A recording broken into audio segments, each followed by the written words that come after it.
Bom, boa tarde para todo mundo. Antes de mais nada, agradecer a Guida a oportunidade. Para mim, eu sou um professor mais novo, assim, recém-contratado aqui da escola, recém-concursado, né? Então, é uma grande oportunidade para mim poder já iniciar falando um pouco desse instrumento ao qual eu estou coordenando o bacharelado, né? A disciplina, né? Saxofone. Eu venho ao longo de uns 2 anos, eu estipulo, lendo muita coisa sobre o instrumento, em virtude da minha preparação também para a vida acadêmica, né? Então eu sempre busquei o contato com uma bibliografia direcionada para o instrumento. Também pesquiso a área de bandas de música, que é onde eu fiz meu mestrado, mas procuro sempre paralelamente estar trabalhando coisas do saxofone para alimentar e me dar subsídios para estar coordenando as disciplinas, né? O tema ali, o título, né, é uma cilada, né, porque se eu for tentar dar conta aqui em 50 minutos da evolução histórica, né, isso aí foi eu mesmo que sugeri, tá? Mas ele é muito abrangente. Se a gente for procurar fazer explanar sobre todos os aspectos do que pode ser considerado evolução ou transformação na história do saxofone, do instrumento, né, e da técnica, para a gente ficar aqui uma semana batendo papo e ainda sair marcando o encontro do próximo ano ainda. Então, assim, tudo que eu for falar aqui é um recorte bem pequeno e direcionado, fruto dessas leituras e de o que eu observei que tinha mais de recorrente, seja afirmações, seja observações técnicas sobre o que transformou, o que mudou, o que era novo no instrumento, tá? Então, esse recorte que eu estou falando que eu vou fazer, ele prioriza, primeiro, um pouco da história do criador do instrumento, para depois a gente chegar nas considerações sobre a própria estrutura do saxofone, desde sua criação até o início do século XX, né? A ideia é fazer um percurso assim. E mais ao fim, a gente toca de leve em algo relacionado à técnica mesmo, como que tanto os compositores quanto alguns intérpretes foram importantes e como que eles inovaram ou transformaram, né, essa concepção do instrumento, seja para performance ou seja em termos de construção mesmo, do material físico do instrumento. Tá? Então, ao longo da minha fala, eu vou colocando algumas citações, todas elas que estão aqui colocadas são fruto dessas leituras que eu falei que eu ando fazendo. Uma primeira, já seguindo aqui, afirmação ou colocação é do livro Le Saxophone. Esse livro, ele tenta fazer o mesmo caminho que eu faço aqui, porém, não se atenda à técnica, somente histórico. Então, fala muito do Adolphe Sax, que criou o instrumento, da história de vida dele, de alguns compositores que escreveram para o instrumento. É um livro muito interessante. Não tem a versão em português, tem só em inglês e em espanhol e francês, se eu não me engano. Tá? É um livro de 1987. Olha o que ele diz: ao contrário de quase todos os instrumentos, o saxofone não tem antecessores. Apareceu tal como em meados do século XIX, quando o progresso na fabricação dos instrumentos se apoiava na afinação, na facilidade de emissão, na simplificação da digitação e na extensão. Apareceu como tal, é um pouco pesado, eu acho, assim, para falar, né? Puf, surgiu o saxofone, né? Teve sim um processo evolutivo anterior, assim, a gente vai ver de onde que possivelmente vieram as inspirações do criador. Eu coloquei isso justamente por um fato interessante, assim, é recorrente apontar ao saxofone o seu criador. Determinados instrumentos, quando você vai olhar a história, você pergunta se perguntar para algum instrumentista quem que desenvolveu o seu instrumento, não vai ter resposta, porque é fruto de um período longo histórico de transformações, de mutações, até chegar nesse formato e se alterando, né? Então, o interessante dessa frase não é a forma como se diz que ele surgiu como tal, mas sim o meu interesse é na questão de estar atrelado a uma pessoa específica, o título de o criador desse instrumento, né? Por conta disso, eu vou falar um pouco desse criador, que tem uma história muito interessante. O nome dele está aí, Antoine Joseph Sax, vulgo Adolphe Sax, né? Ele nasceu na Bélgica, na cidade de Nantes, em 1814. E esse período que ele nasceu é justamente um período igual estava na citação ali, que a construção dos instrumentos estava pautando pela simplificação da digitação, buscando melhorar tanto o material que era utilizado, quanto a afinação também, né? E o pai dele era construtor de instrumentos. Eu acho que o pai dele, pelo que se observa assim, na maioria dos escritos sobre o assunto, o pai dele tinha dificuldades financeiras e ele acabou tendo que, obrigado ou não, a ajudar a aprender esse ofício da construção, do reparo e até mesmo de criador mesmo de alguns outros instrumentos também. Ele foi o mais velho, né, dos 11 filhos. Uma coisa muito interessante também é que ele perdeu, desses 11, né, contando com ele, 8 morreram.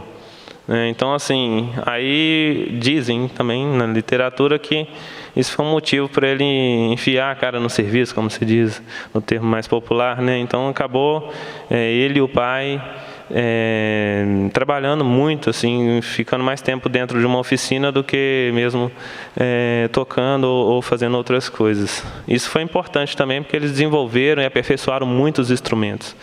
Tá? Sobre a formação dele, ele estudou flauta e clarinete no Conservatório de Bruxelas, sobre a orientação de Bender. Esse cara, ele era conhecido na época, era um diretor ou maestro também de uma banda militar, de um grupo militar. E como foi o criador também, foi um dos primeiros professores do instrumento, né? Já que ele criou, ele tinha que ensinar alguém a tocar aquilo, senão não ia ter mercado. Então, ele foi professor, primeiramente na formação de militares, quando o agrupamento acabou, teve origem lá no início, né, do século, o Conservatório Nacional Superior de Música de Paris, e ele foi o primeiro professor de saxofone.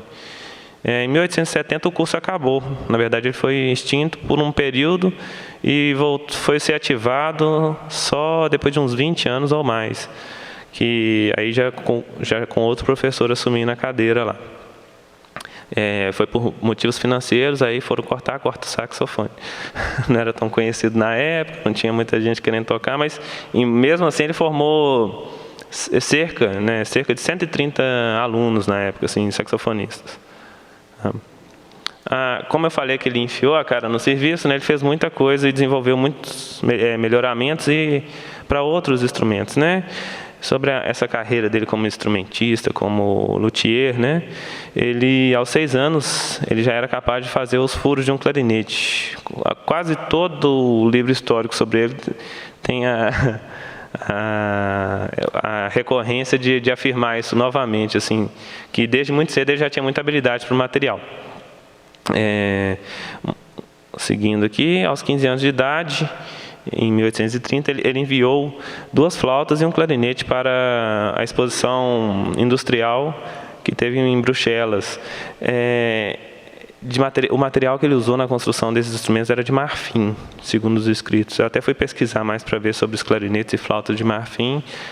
Não encontrei tanta coisa específica como eu gostaria, não. Eu achei estranho, né? A gente está acostumado a ver clarinete de madeira, a flauta também já madeira ou o próprio metal, né? O metalão. Então, achei um tanto estranho, assim, essa concepção. Mas, desde novo, 15 anos, já estava fazendo instrumento, já. Aos 20 anos de idade, ele fez mudanças significativas na estrutura do clarinete baixo. Todo mundo aqui sabe o que é um clarinete baixo, ou clarone, como é conhecido. Até muitas vezes, quando o pessoal vai assistir a orquestra tocando e vê um clarone lá, acha que é um saxofone preto, né? Porque o formato é bem similar assim, ao do saxofone. Eu já achei, antes de tocar saxofone, eu achava que era um saxofone também, né? E às vezes, quando a gente toca com a orquestra, a gente tira uma foto, a gente ainda brinca com essa ideia de que parece um pouco. Mas esse formato sugerido foi dele, foi uma mudança dele. E, na época, ele sofreu muito... Como se diz, ele era muito ignorado. Muitos músicos não quiseram tocar nos instrumentos dele. Então, uma estratégia que ele tinha era desafiar as pessoas. Aí diz que ele desafiou alguns músicos de orquestra e sempre ganhava na performance dos caras, porque o instrumento realmente dava mais condição. Ele sempre buscou simplificar, colocar alguns recursos para tornar o instrumento mais ágil. A gente vai ver algumas coisas que ele fez no próprio saxofone. Falando em competição, dos tantos instrumentos que ele criou, que eu acho que eu já coloco alguns, em 1942, 1842, tá errado isso aqui. Ele mudou para Paris e abriu uma pequena fábrica. Aí os instrumentos que ele aperfeiçoou, isso já dentro dessa fábrica, ele construiu lá, né? Os saxhorns, depois eu vou falar mais de saxhorns, sax-tromba, saxotrombas e saxotubas. Alguns desses instrumentos estão até nessa foto ali, ó, que é uma vitrine de exposição dele. Saxotuba é aquele grandão, que parece aqueles sousafones de banda mesmo. O saxotrombas, eu acho que ele está, pela foto não dá para ver muito bem, mas ele está no lado direito de quem está vendo, lá superior. Tá? E os saxhorns eu não consegui localizar ele muito bem. A proposta dele era ampliar o som das bandas militares, substituindo fagote e oboé. Ele via que as bandas não tinham o som que ele queria, ou queria mais potência sonora, então ele criou os instrumentos e fizeram um duelo, inclusive, com uma banda. Eu devia até ter colocado aqui, seria interessante visualizar isso. Ele montou o grupo dele com um menor número de músicos e competiu com a banda militar mais importante da época, e, em termos de som, e ganhou, tanto que surgiu um decreto fazendo a substituição. Não durou muito, porque teve guerra depois, morreu muito músico, teve dificuldade nesse aspecto, assim. Mas, graças a ele também, aos instrumentos dele, as bandas evoluíram, passaram a usar alguns instrumentos dele. O saxhorn, que eu falei que eu ia voltar a falar, quem é de banda aqui vai saber. É o famoso cocó da banda. Né? Hoje em dia é quase raro a gente ver. Ele parece muito a tuba sinfônica, que é aquela grandona que os músicos tocam, só que ele é bem pequenininho. E a função dele em uma banda de música é justamente a função de centro harmônico. Eu falo até um pouco disso na dissertação, porque hoje em dia, ao menos a nível regional aqui, nós estamos falando de Belo Horizonte, ou talvez até no estado, raramente você vê uma banda com os 3 saxhorns fazendo primeira, segunda e terceira voz.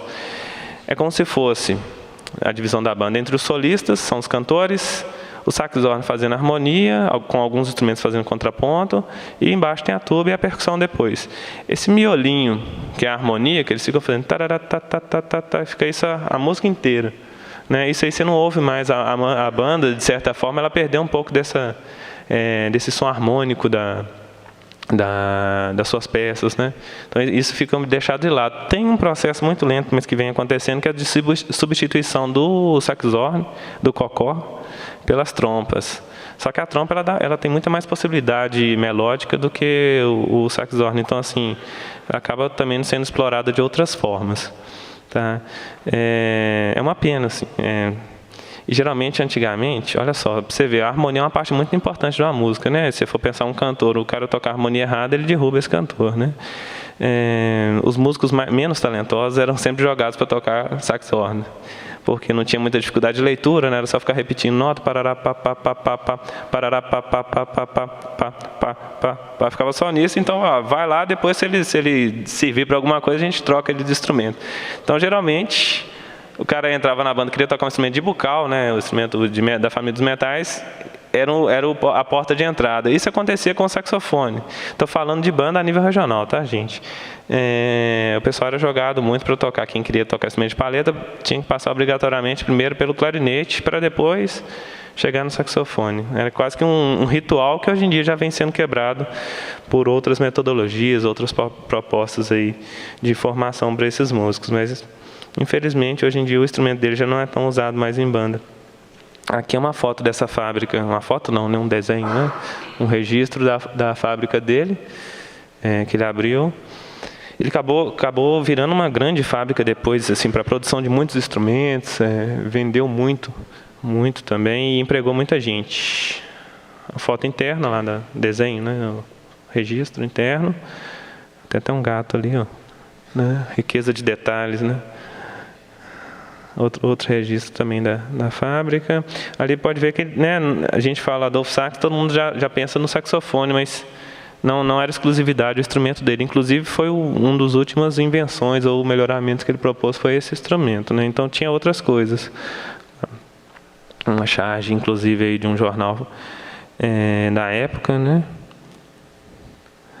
Aí, ó, como eu falei que a fábrica ficou grande, estima-se que a fábrica de Adolphe produziu cerca de 20 mil instrumentos no período entre 1843 e 1860, contando com cerca de 190 trabalhadores já em 1948. Então, ele empregou muita gente, né, e construiu muitos instrumentos também. ele era um pouco azarado, assim, né? Porque ele foi muito perseguido parecendo até aquele pastor lá, né? Estou sendo perseguido. Mas ele foi muito perseguido as outras empresas que faziam instrumento na época, que viam até de certa forma o potencial dele e boicotavam os instrumentos dele. Já falei do clarone, que foi boicotado no princípio. O saxofone também foi muito. Ele deu sorte que ele era muito amigo de Berlioz. Ele, nessa época que ele fez o saxofone, ele tinha um jornal. Ele era redator, ele tinha um trecho crítico dele lá, então ele, de vez em quando, ele falava alguma coisa boa do saxofone para tentar divulgar, mas mesmo assim ele foi muito ignorado na época, né? E depois que a patente expirou, todo mundo começou a fazer saxofone também. Aí que o instrumento começou a ser bem visto, né? Então ele decretou falência por 3 vezes, sempre começava do zero e tentava de novo e batalhando. Dizem que ele era muito teimoso também, assim, ele teve muitas batalhas judiciais e ele não desistia, não. Ele tentava ir até o fim, punha o dinheiro dele todo, se fosse necessário, para tentar ganhar e provar que as invenções eram dele mesmo. Ele foi muito acusado de plágio, algumas coisas. Nós vamos até mover algumas semelhanças ali agora, mais à frente, assim. Então, mas isso prejudicava ele em muitos sentidos, tanto que decretou falência, e dizem que comprometeu até o trabalho dele no conservatório, que ele deixava de dar aula para ficar correndo atrás de processo ou para provar que era tudo ele que fez, né? Faleceu em Paris no dia 7 de fevereiro de 1894. Morreu pobre, tá, gente? Morreu na época ganhando uma bolsa do governo ainda. E mesmo assim, porque alguns compositores da época se sensibilizaram com a situação e correram atrás para buscar algo para ele, tá? Bom, esse era o Adolphe Sax. Esse é o tido como o grande pai do saxofone, né? Tem muita coisa a mais sobre a história de vida dele. Quem quiser depois, principalmente saxofonista, conhecer um pouco mais, eu posso indicar algumas leituras que são interessantes. Tá, é muito recorrente na bibliografia também, que eu estava observando, principalmente as de dissertações feitas aqui no Brasil. Tudo isso que eu fui falando, esses pontos são quase sempre os mesmos em todas essas dissertações. Você pega lá uma dissertação sobre o saxofone na música contemporânea. Aí, o primeiro capítulo ele faz uma análise teórica sobre, né, qual que é a proposta dele, e depois história do Adolphe Sax, história do sax. Aí depois vai... E quase sempre apontando esses mesmos pontos, assim. Até uma coisa que é interessante para quem busca trabalhar na área de pesquisa, tentar percorrer outros caminhos, né, que não sejam exclusivamente esses que eu estou apontando aqui também. Quem quiser pode conversar comigo depois, a gente monta um grupo de pesquisa. Vamos lá. Sobre o saxofone agora, na tradução literal para o português, saxofone quer dizer voz do sax, numa concepção que remete à alusão que o sax fazia ao seu inventor. Quem disse isso foi Amorim. É uma dissertação de mestrado do nível das que eu citei aqui agora, que eu contextualizei. Ele fez, se eu não me engano, a dele é de Goiânia. Essa dissertação foi defendida lá em 2012 e ele fala justamente sobre a composição, né, de peças contemporâneas para o saxofone e a técnica expandida do instrumento. No caso ali, o sax é do nome do Adolphe, e o fone, né, o pone, é da palavra grega que significa voz. Ele tinha essa mania de se autorreverenciar nos instrumentos, né? Sax tromba, saxo tubas, ele punha a logo dele, tudo tinha sax. Aqui tem um extrato de uma fala dele sobre o saxofone. A gente começa a entrar no que era a vontade dele ao criar o saxofone. Vamos lá. Melhor que qualquer outro instrumento, vendendo o peixe dele, né? O saxofone é capaz de modificar seu som a fim de lhe dar as qualidades convenientes e de lhe conservar a igualdade perfeita em toda a sua extensão. Eu fiz em cobre e em forma de cone parabólico. O saxofone tem boquilha com palheta simples, como uma embocadura. A digitação compartilha com a da flauta e a do clarinete. Pode-se, em suma, aplicar todas as digitações possíveis. Essa é uma fala dele justamente na revista, e na qual Berlioz dava ele essa entrada. Assim, era o lugar dele fazer a propaganda dele, assim. Ele fala que fez em cobre. Atualmente é raro você ver um saxofone que que tem uma quantidade interessante de cobre na liga. O saxofone é feito de latão, né? É um latão que é produzido com determinados... tem não sei quanto de alumínio, não sei quanto de cobre, tem as porcentagens mínimas lá. E dependendo da fabricante, ela coloca um tanto a mais ou um tanto a menos. A Selmer, por exemplo, esconde a fórmula secreta dela. O instrumento Selmer, eu costumo dizer para os meus alunos que é um instrumento que ele tem um som maravilhoso e a afinação é horrorosa, mas a gente acha ele melhor porque o público ele não quer saber se você está sofrendo para tocar, ele quer saber se o seu som está bonito. Então, afinar é um problema do instrumentista, né? A Yamaha, por exemplo, ela tem uma linha de saxofones muito bem afinados. Eu falo afinados, se alguém não é da música aí, é porque o saxofone ele é um instrumento, embora seja um instrumento temperado, os furos, né, 1 milímetro que ele sair da linha ali, ele já prejudica a afinação em algum aspecto. Então, quando você compra um saxofone, você busca o menos desafinado. Você nunca acha um saxofone que esteja... Você não é igual um piano, você paga um afinador, vem cá, ele coloca tudo mais ou menos legal ali. Saxofone não tem, você ficar mexendo em chave, você acaba prejudicando outras notas e estraga a obra toda. Tem uma tabelinha, os luthiers seguem aquela tabela de abertura de chave ou do furo e fazem o instrumento. Mas em si é tido como um instrumento difícil de afinar e nunca vi um saxofone com todas as notas cravadinhas no verde do afinador, assim, é quase impossível. Você encontrar algo assim, diria impossível, que eu nunca vi, né? A Selmer, por exemplo, como eu estava falando, ela esconde a fórmula secreta dessa liga tão querida, tão almejada, né?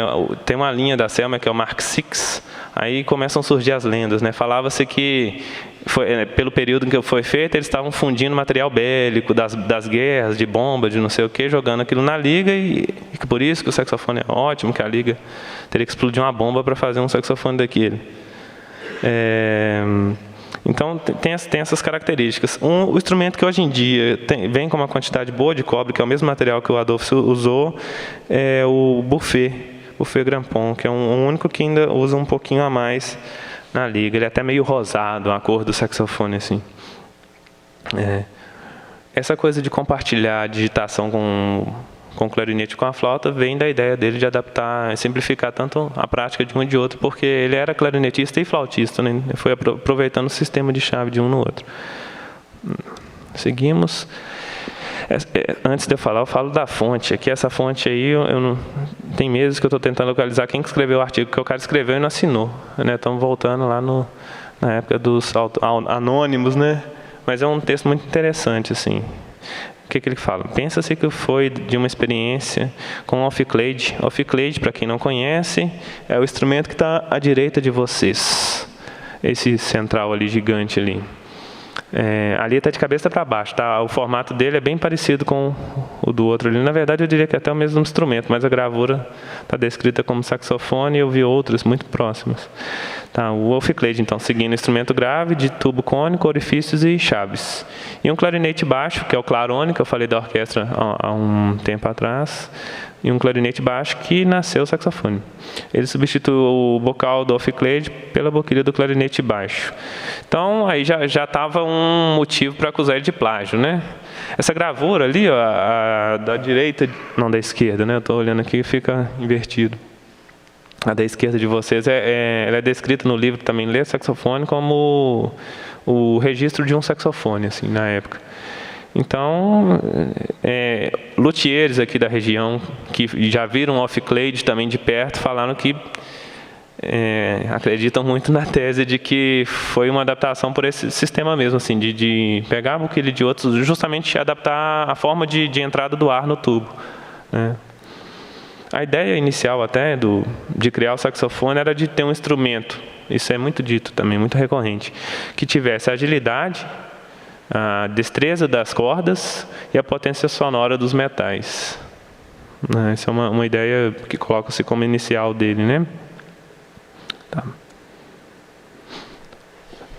Uma fala também sobre esse período de criação do saxofone. Desde sua invenção, se pensou o saxofone no plural. O Adolphe havia previsto 2 famílias, em Mi bemol e Si bemol, para as bandas. Como eu falei, a intenção era ampliar a capacidade de som.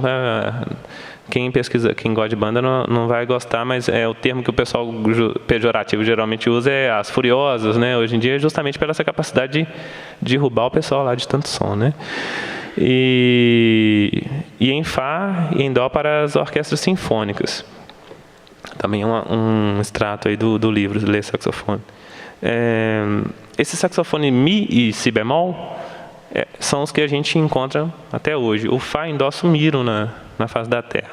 O em Dó, quem conhece um pouco aí de Pixinguinha, quem já ouviu o choro ou está habituado, aquele saxofone que o Pixinguinha começou a usar em uma dada época do trajeto dele aí, né, como instrumentista, compositor, era em Dó. Né? Ele já tocava flauta, né, em Dó, então acredita-se que ele, no período que eles foram para, se não me engano, foi para a França tocar com os 8 batutas, ele voltou com esse saxofone. É até interessante, alguém for pesquisar, tenta buscar a foto do 8 batutas antes da incursão na França, da ida para a França e um depois, assim. Na época tinha aquele auge das big bands, eles foram um grupo regional, com cara de regional, e voltaram uma big band, assim. A primeira característica da foto, você vê uma bateria no meio do grupo, assim, na foto posterior, né? Eles viram muita coisa lá e trouxeram, e o Pixinguinha voltou com esse saxofone em Dó e ficou famoso pela destreza dele em fazer aqueles contrapontos, aquelas linhas melódicas maravilhosas que a gente encontra até hoje transcritas para os saxofonistas treinarem, né? Então, era um saxofone em Dó também. Hoje em dia é comum, assim, encontrar, talvez, para compra, o saxofone Melody, que é o Sax Melody. Não sei se os saxofonistas de plantão aqui da plateia já ouviram falar, mas é um saxofone em Dó também. Para quem conhece os instrumentos, parece um saxofone alto, só que com tudel de tenor. Eu, particularmente, acho, se alguém toca, me desculpe, mas eu não acho muito útil e o som um pouquinho estranho também, assim, porque estou familiarizado com o Si bemol e Mi bemol, que são os que sobreviveram a esse período aí de transição. Né? Então, alguns compositores acabaram utilizando e escrevendo coisa para saxofone em Dó e em Fá. Tanto que hoje em dia, quando costuma-se ir fazer cachê em orquestra e ter partitura lá para saxofone em Fá até hoje. Assim, você tem que, se você não tiver avisado antes, pedido a partitura, você vai ter que transpor no susto lá na hora. Porque eles caíram em desuso e na época você escrevia para ele, né? Alguns pontos interessantes sobre a história do instrumento. O primeiro saxofone a ser idealizado foi o sax baixo. Ele começou dos mais graves. Justamente, o off-clad é um instrumento grave. Ele colocou uma boquilha ali, já, né, da forma como se imagina, já estava pronto a ideia inicial e era um instrumento grave. Então, foi como uma família, dos maiores para os menores. Então, o primeiro foi o saxofone baixo, exposto pela primeira vez em 1844, durante a exposição de Paris, na Industrial. Mas ele já estava trabalhando nisso desde 1840, dizem, porque ele só não tinha apresentado isso oficialmente, tá?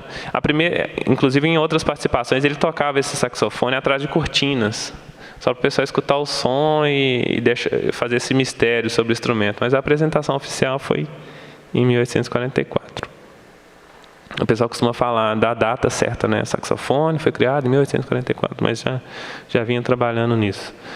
A primeira performance oficial ocorreu em fevereiro de 1844, também no mesmo ano, pouco depois, né? Na Sala Hertz. Na ocasião foi ele mesmo que tocou, na verdade foi uma transcrição, né? De uma peça que é o hino sagrado. Essa foi a primeira apresentação dentro de uma formação qualquer, né? Não em uma formação específica como orquestra. Aí eu falo agora que na orquestra o saxofone, né, participou pela primeira vez. Não sei, não encontrei registro dizendo se era o próprio Adolphe Sax, mas eu tenho a plena convicção de que seja ele que fez essa estreia. A estreia foi durante a participação na ópera O Último Rei de Judá, de George Kantz, né? E foi apresentado em dezembro de 1844, que é o ano que ele foi apresentado oficialmente. E esse saxofone baixo que foi utilizado. É até um tema muito interessante para talvez para uma próxima palestra falar sobre essa inserção do saxofone na orquestra, assim, porque é cercado de polêmicas também, em que foi aproveitado, por que ele não adentrou mesmo a formação oficial da orquestra, né? Que hoje em dia, se a orquestra porventura faz alguma coisa que vai ter saxofone, no máximo você vê 2, 3 concertos no ano com a presença do saxofone, né? Então eles acabam preferindo pagar um cachê no mês lá, o cara vai lá, toca e tchau. Né? E não tem muito repertório para isso, como se pensa que deveria ter pela forma como outros instrumentos, por exemplo, a tuba sinfônica, que foi ganhando sua configuração mais ou menos na mesma época, a importância que ela ganhou. Havia até uma intenção de substituir os fagotes. Se tiver fagotista aí, vai ficar bravo, né? Na época, quando foi criado o saxofone, a intenção também era substituir fagote em orquestra, assim, mas também não deu bons frutos essa ideia, né? Aproveitando, essa semana tem saxofone na orquestra. Quem quiser ver, a Filarmônica apresenta amanhã um repertório, vai ser uma suíte para violoncelo, e eu vou estar lá fazendo a parte do sax alto. Eu sou o cara que ganha o cachê e depois toma um tapinha nas costas e vai embora, assim. Então, mas é uma peça muito bonita e o saxofone bem usado. Tá, isso também é muito interessante. Às vezes os compositores, eu sinto isso, às vezes quando eu vou tocar, que eles não conheciam também, era um mistério o que funcionava ou não no sax. Então tem muita coisa, não diria mal escrita, mas não idiomática para o instrumento, assim. Às vezes você vê que coloca algumas notas muito graves, com estacato pianíssimo. Isso aí para o saxofonista, ele manda chamar o outro, que ele não vai fazer o cachê, não. Né? Se o cara que não está muito habituado com o repertório e a prática em orquestra vê ele vai embora.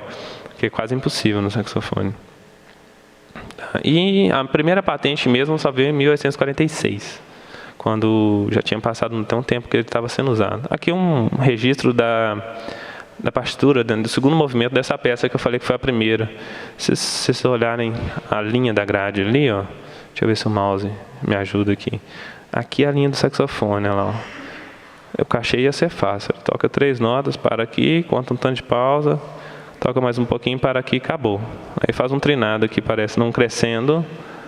Então, assim, é um período de experimentação, né? Não que seja criticando o que aconteceu, porque, imagino, sempre que tem uma novidade, o pessoal vai aos poucos, né? Não vai fazer um concerto para saxofone, a orquestra joga, inventou ontem e faz hoje o concerto.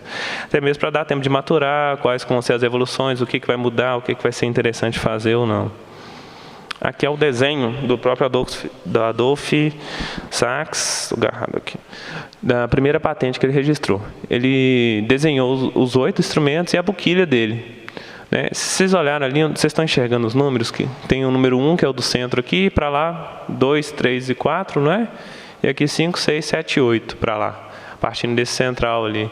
O número 2 é muito parecido com o Ophicleide, né? Não sei se todo mundo vai concordar comigo lá, aquela foto que eu coloquei. Na verdade, ele está de cabeça para baixo, a pessoa vira e toca com a campana para cima.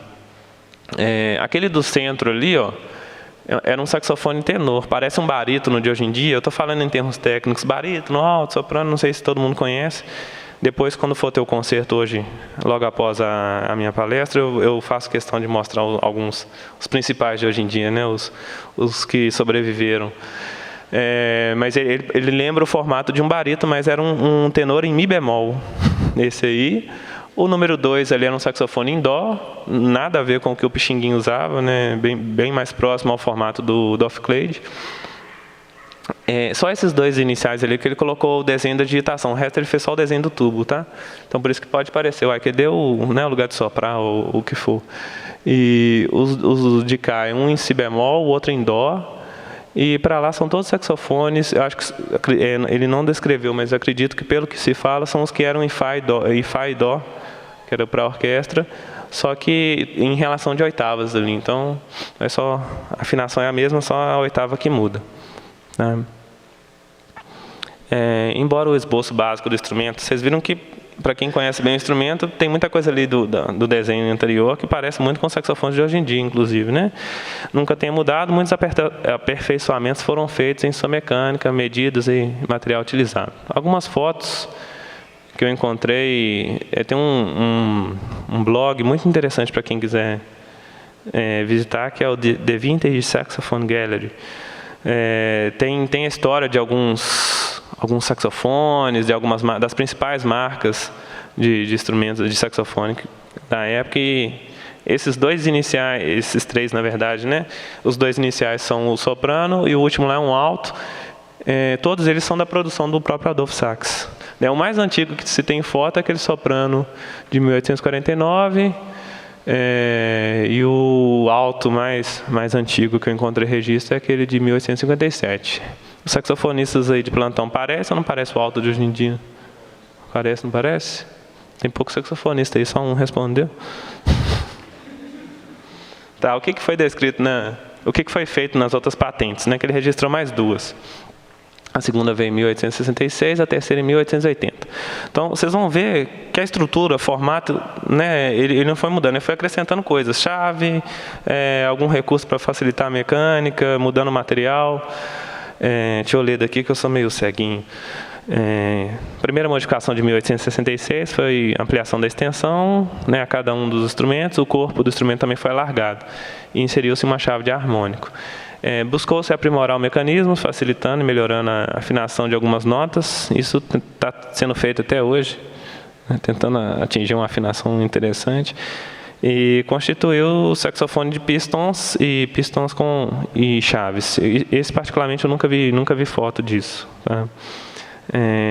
O saxofone alto já em 1880, né, a terceira patente, teve o tubo alargado, ampliando a extensão no grave, ganhando com isso 2 semitons. E também foi acrescentado, ampliou tanto para o grave quanto para o agudo, então ele ganhou Fá sustenido e Sol. Algumas correções foram feitas para facilitar a digitação, e a boquilha de madeira com o interior revestido, que antigamente era só madeira. Algum tempo atrás, acredito que uns 3 anos ou 4, veio um quarteto francês aqui na escola, e tinha um instrumentista tocando com uma boquilha de madeira, inclusive, que a gente achou muito interessante. Só que o interior é revestido de ouro, prata ou níquel. Dava muito mais som. Outras modificações que aconteceram ao longo do tempo. A companhia Mirelial, ela registrou uma patente de saxofone que incluía o recurso do Fá sustenido. Até hoje se encontra-se alguns saxofones que não têm o danado do Fá sustenido, o que para os músicos às vezes é uma limitação que dá um trabalho para substituir. Às vezes a pessoa não tem habilidade, ela, com a troca do recurso, acaba passando aperto para tocar alguns repertórios. A outra empresa desenvolveu um sistema de travamento das sapatilhas por parafuso. Aqui tem as imagens.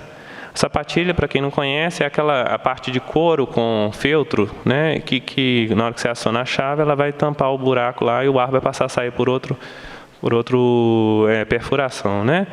Então, ele desenvolveu esse mecanismo como se houvesse um parafuso mesmo para pregar essa sapatilha lá. Porque antes era assim, olha que feio que era, né, da esquerda ali, né? Não tinha aquela chaminé também, que vocês vão ver aqui, ó, aproveitar que está essa chaminé ampliada aqui, era mais superficial, e o que acabava fazendo a vedação era a sapatilha entrando para dentro da perfuração lá do instrumento, né? Isso dava problema até de afinar, era mais difícil de conseguir obter um grau de afinação interessante. Outra modificação foi a empresa que colocou a chave de Dó. Os saxofonistas que tiverem, o recurso para trinado. O saxofone, para fazer Si-Dó, você tem que trocar de dedo do indicador para o dedo médio. Então você tem que ficar fazendo assim. Dependendo da velocidade, a pessoa embola o trem todo. Então eles fizeram a chave lateral, você segura o Si e a outra mão faz o Dó lá quantas vezes você quiser. Aí você não vejo saxofone sem isso desde então. Foi aprimorado o sistema de chaves do instrumento, tornando possível você tocar a mão direita, ela fechava algumas chaves da mão esquerda que você teria que manter aberta. Então é possível você tocar com a mão direita, fechando algumas chaves, e abrir a mão direita. E também teve com o Sol sustenido acionado também. Em 1888, a fabricante Lecomte desenvolveu a chave de oitava simples e acrescenta os rolos entre as chaves de Mi, bemol e Dó grave. Antigamente, o saxofone tinha essas duas chaves que estão aqui atrás, ó, que é essa aqui e a lateral. O saxofonista, dependendo do registro, tinha que ficar trocando o dedo para lá e para cá. Isso era difícil, dependendo do local da passagem da frase que ele estava tocando, ele tinha que ficar... O polegar ficava até doendo, né? Então, hoje em dia, tem um sistema de harmônicos. Na hora que você aciona a chave do Sol, o mecanismo dessa chave aqui, ele fecha, e um outro abre automaticamente lá na lateral, assim, facilitando a vida da gente, né? Aqui, hoje em dia, tem um rolinho para ajudar o dedinho a escorregar. Esse é o Mi bemol, você passar para o Dó. Esse é um saxo, os dois aí são da produção da Adolph Sax. Os dois são sax altos. Agora tem uma coisa interessante que é áudios comparativos. Aqui são dois saxofones baixos. O de cima mais bonitinho, dourado, novinho, é um Selmer. O de baixo é um saxofone do Adolph Sax. Vamos ver se o som tá legal. É um trechinho bem rápido, só para a gente comparar o som. Já vou adiantando que eu gostei mais do Adolph Sax, viu?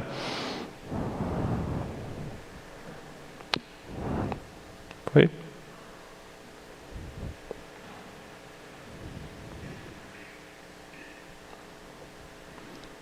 Tá ligado aí? Não, que eu já deixei salvo. Mas essas coisas sempre acontecem, né? Na hora do play. Deixa eu ver se é o volume aqui que tá baixo. Não, eu busco na pasta, tá fácil aqui. Saxofone.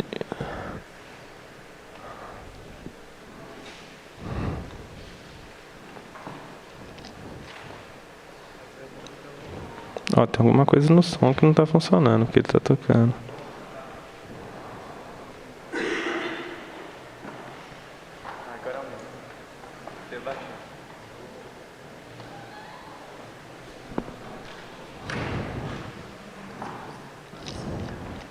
Só porque eu falei que é bonito o som, né? E não toca, aí todo mundo fica na expectativa, né?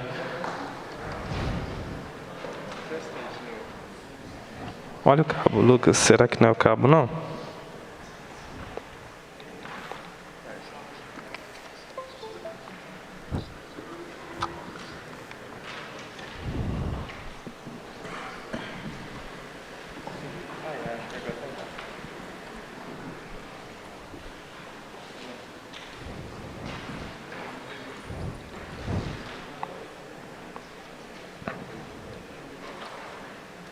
Não, acho que dá o play aqui de novo.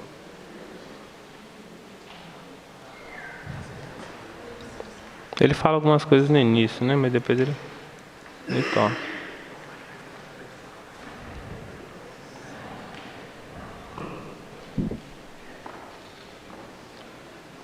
Deixa eu testar um outro áudio aqui só pra ver.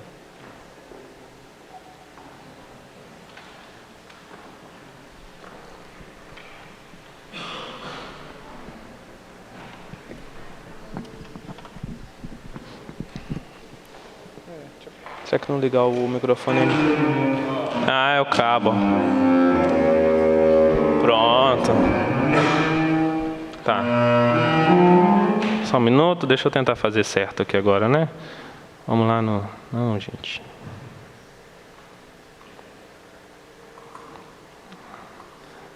Um, dois, três e... Ah, foi. Ele anuncia que ele vai tocar primeiro no sax do Adolph, né? O baixo. Esse é o baixo.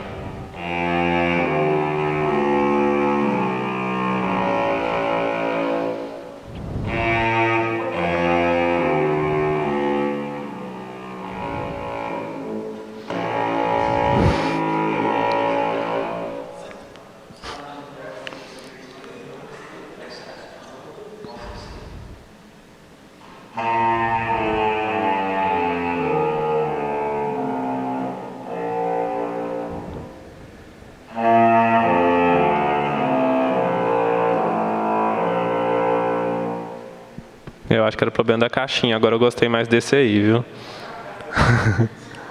Tem o saxofone barítono também, ó. Adolph Sax primeiro. Vamos ver se esse fica ao menos mais bonito, né?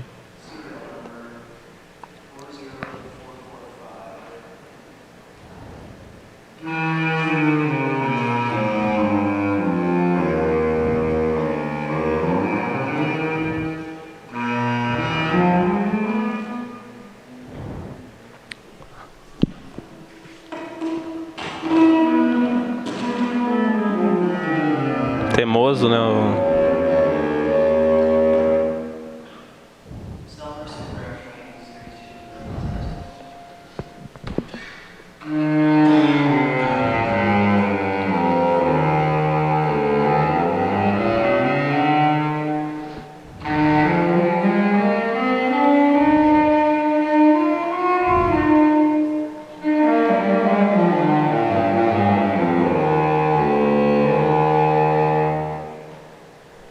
aí empatou.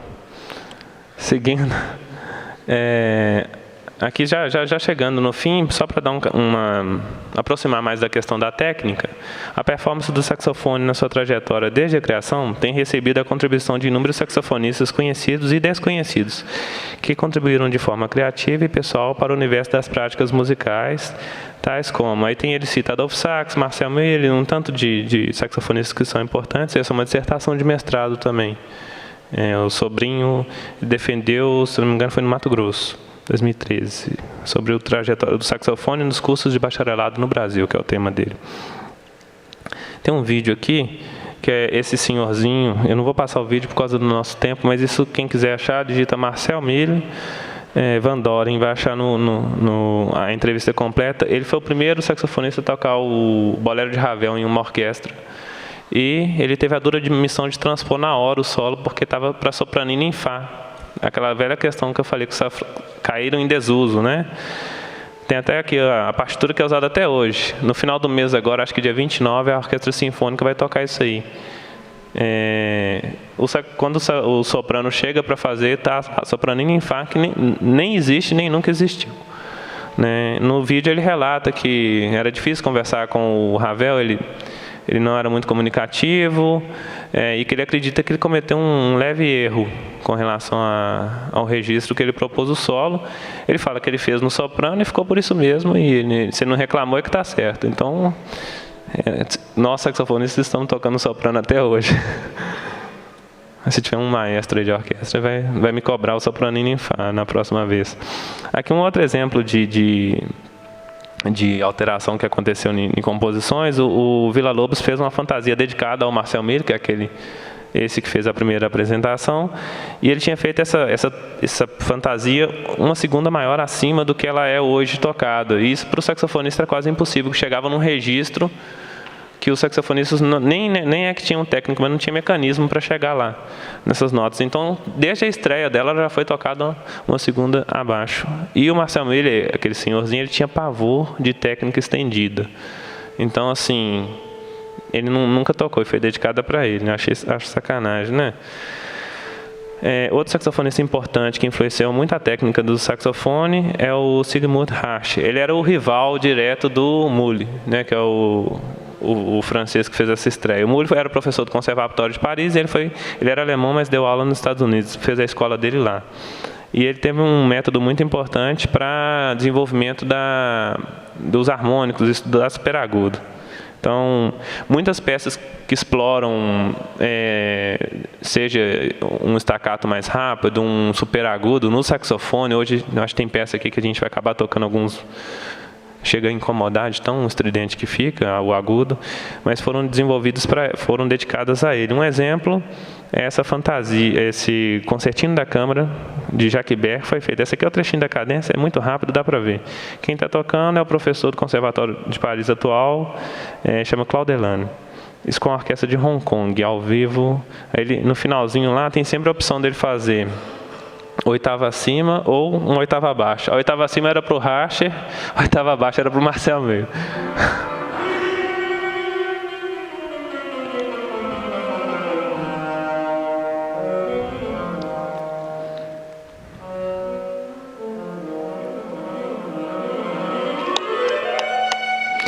Essas cruzinhas aí nas notas são slaps, ele não faz.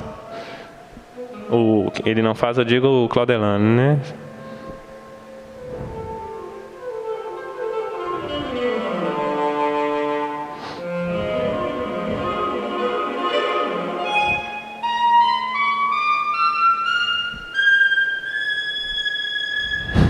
Tem um trecho dessa peça que ele tem uma frase melódica, linda, toda uma oitava acima, quase ninguém se arrisca a fazê-la em performance ao vivo, mais em gravação, que tem a chance de se errar, refazer. E algumas vezes eu já me lancei ao desafio, uma vez deu certo. Saíram todas as notas, quase que eu parei de tocar para falar, nossa, saiu, né? E foi justamente na prova do concurso aqui, por isso que eu dei sorte, passei, tá vendo? Tem que arriscar, né? Eu falei, é tudo ou nada, né? Vamos lá. Ô Guida, como é que nós estamos de tempo aí? Já acabou, né? Tem um vídeo aqui Eu vou só soltar um início de um vídeo aqui para a gente fechar, só para vocês verem um vídeo de um saxofone do Adolfo, o cara mostrando ele, aí dá para ver ele virando, vocês vão ver como é que ele é antigo. Okay, this is the original saxophone created by Mr. Adolf Sax himself, a Belgian instrument maker. This is from the Nick Ruff collection, and Mr. Adolf, Ele fica mais impressionado com o instrumento do que falando propriamente sobre... Abaixa um pouquinho aí. Hoje em dia os saxofones, nessa parte lateral aqui, eles têm chaves já, ó, nessa parte aqui. O sistema que era aqui atrás foi invertido. O que falta basicamente para se aproximar do que a gente vê hoje são justamente os mecanismos de chaves, né, acionamentos e tal.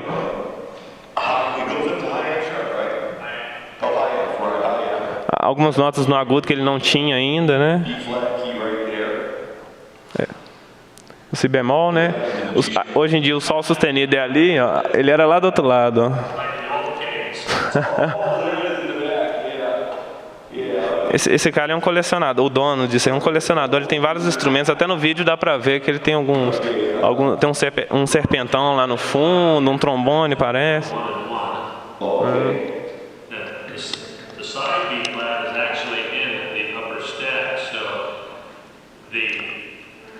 Algumas modificações de troca parece que está falando do si bemol que foi trocado, que antes era ali e hoje já não é mais.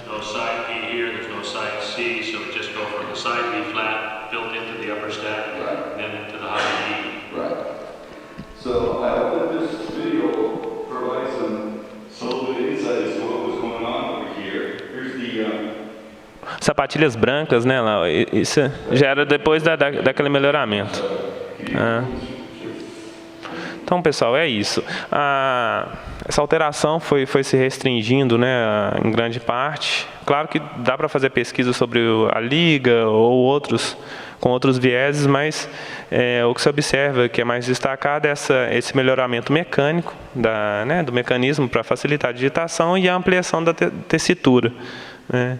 E isso é claro nas peças, desde as orquestrais até as parasolistas. Quem tiver interesse, leia um pouquinho mais sobre o Sigmund Harcher e sobre o Muhly. Tem muita coisa histórica interessante sobre escolas que foram se constituindo e que propagam até hoje as ideologias interpretativas ou o que for. Ok? Muito obrigado. Desculpe ter tomado 5 minutos a mais de vocês aí. Agora a gente começa o concerto. Tá ok? Obrigado, Guida.